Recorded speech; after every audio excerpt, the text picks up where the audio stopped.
سورۃ الاحزاب میں اللہ سبحانہ وتعالیٰ فرماتے ہیں ان اللہ و ملائکتہ یصلون علی النبی یا ایھا الذین آمنوا صلوا علیہ وسلموا تسلیما، بے شک اللہ اور اس کے فرشتے نبی پر صلاۃ بھیجتے ہیں، درود بھیجتے ہیں۔ اے لوگوں جو ایمان لائے ہو، آپ پر صلاۃ و سلام بھیجو، خوب سلام بھیجنا۔ سورۃ الاحزاب کی اس آیت سے ہمیں رسول اللہ صلی اللہ علیہ وسلم کے بلند درجات کے بارے میں پتہ چلتا ہے کہ آپ کا درجہ کتنا بلند ہے، کہ اللہ سبحانہ وتعالی فرشتوں کی مجلس میں، فرشتوں کے سامنے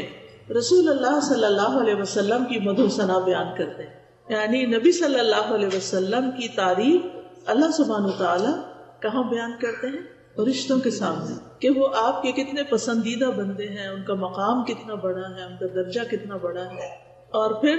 یہ بات بتا کر